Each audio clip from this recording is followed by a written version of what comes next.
It didn't mean that I will not apply the rule if I have to do it the day of the competition.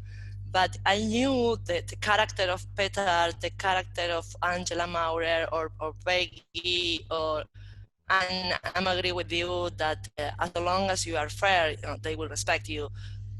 I have two situations in my mind. There was a Santa Fe Coronda race, and after 1 hour of the competition, Rafael Perez from Santa Fe was first. And 20 meters behind him were the rest of the swimmer. So his friends from Santa Fe put all the boats behind him, you know? So I told them, you better move the boats. And they said, but we are not making any bad to the following swimmers because they are coming 20 meters behind us. I said, I know what you are doing, because what they were trying to do is that the group of swimmers behind will not see him, so will not go to catch him. So you have to leave the clear venue so they will be able how far Rafael is and if they can catch him, because I would put myself in this situation. If the first one was a German swimmer, will not have this support from the logistic friends to put the boats behind. So that is what makes it unfair, because not all the swimmers have the same chances. So you better move the boats out of the way. No, but we are not doing any bad. It's simple. You don't do it, I disqualify your swimmer. They were doing it. You know? The godmother speaks. But it's your job. It's not nice, but it's what you have to do. You have to give all the swimmers the same chances. And I remember the last time I was FINA official in Viedma, something like, I don't know how many years ago, the coach from Chile came and told me, listen, every time Angela and Christine, the girl from Chile, who is in the circuit, swim together, Christine... Cobal. Yes. Angela pushed her and punched her very much. Please take care of her. He was not telling me, you know, don't do your job, or just take care of my swimmer, because I know this happens in every competition. In fact, in Hernandarias, Paraná in 1994 or 95, this is a very good one. I remember, I don't remember all the names, I'm getting old, but I was coming from Santa Fe, where they were swimming all together, you know, all together, and nobody wanted to be in the front, and we didn't have any rule about distances and so on. We have the rules of 2 meters, but it was difficult to apply because of the swimmers, because of the boat, because of the conditions of the competition. The Paraná River in some parts is 5 kilometers wide. 5 kilometers. I mean, you have plenty space to swim. So I told them in the technical meeting, I told them, I want you to swim separate. Everybody will do his own race. And I don't want to be 9 hours discussing, you know, that you have to separate. So we have the 2 meters rule, but I will give you one advice. The second time, I will show you a yellow card that is the first attention. And if you don't separate, the second time you will have a red card and you are out of the competition. But that is not in FINA rules, no, that is not in FINA rules. But you cannot apply this. Yes, I will apply this. So that's a big discussion.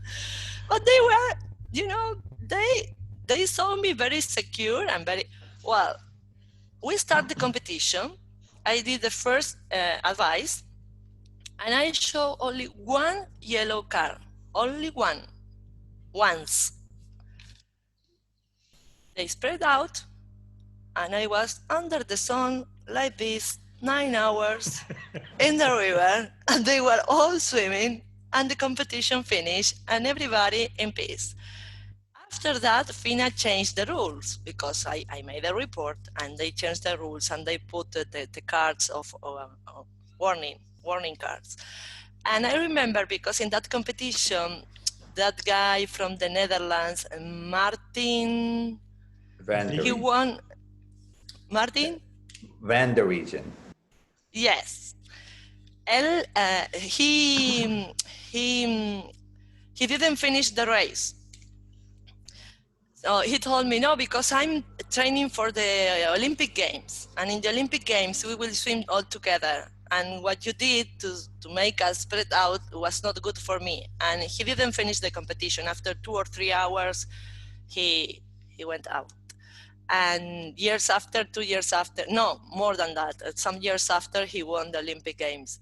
But well, I remember because after that race and after my report, FINA changed the rules and introduced the warning cards. Wow. But, things, stories. But the pack came back. Yeah. Yes. Then the pack went back. Yes, but I was not official anymore. But I was trying always to avoid the pack. Was difficult because it's not fair.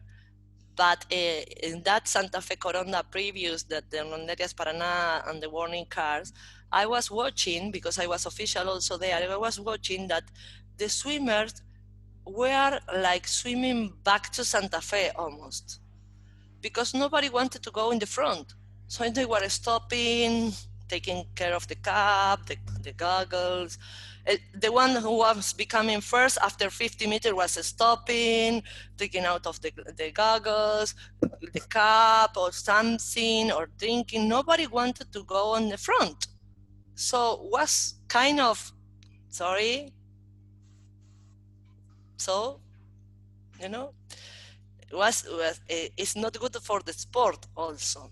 It was a strategic plan for every swimmer, of course, but also Santa Fe Coronda had another stories about unfairs, because Diego de Gano was the local swimmer, and he always had good information about the currents.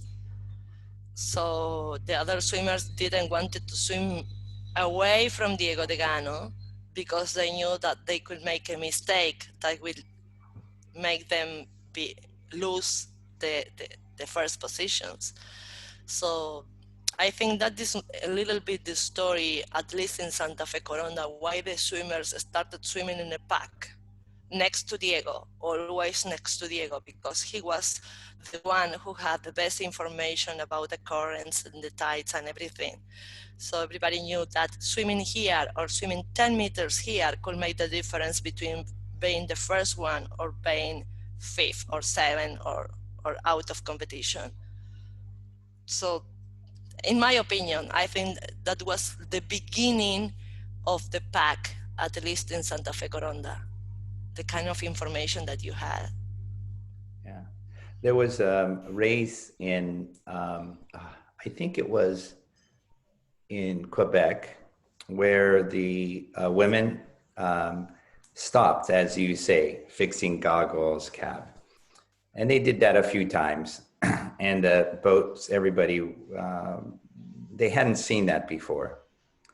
And then they would swim a little bit more, and then they all stopped. And the women started to swear at each other in English. And I was very surprised because you had, Russian, Italian, French, Spanish, the Americans, and everybody's using bad words in English. And I said, wow, this is very international.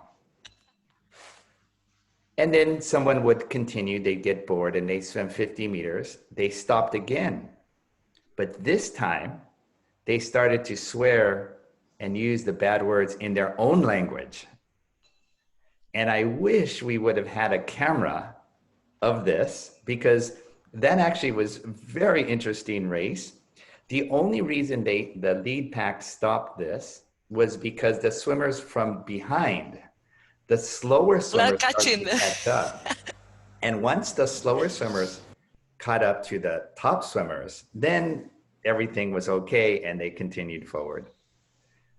So, of course, the races are 5, 8, 10, 12 hours. But actually within there, I think if we could capture these moments in time, we can make very interesting and entertaining TV shows about this human dynamics. Yes, yes, absolutely. Yes.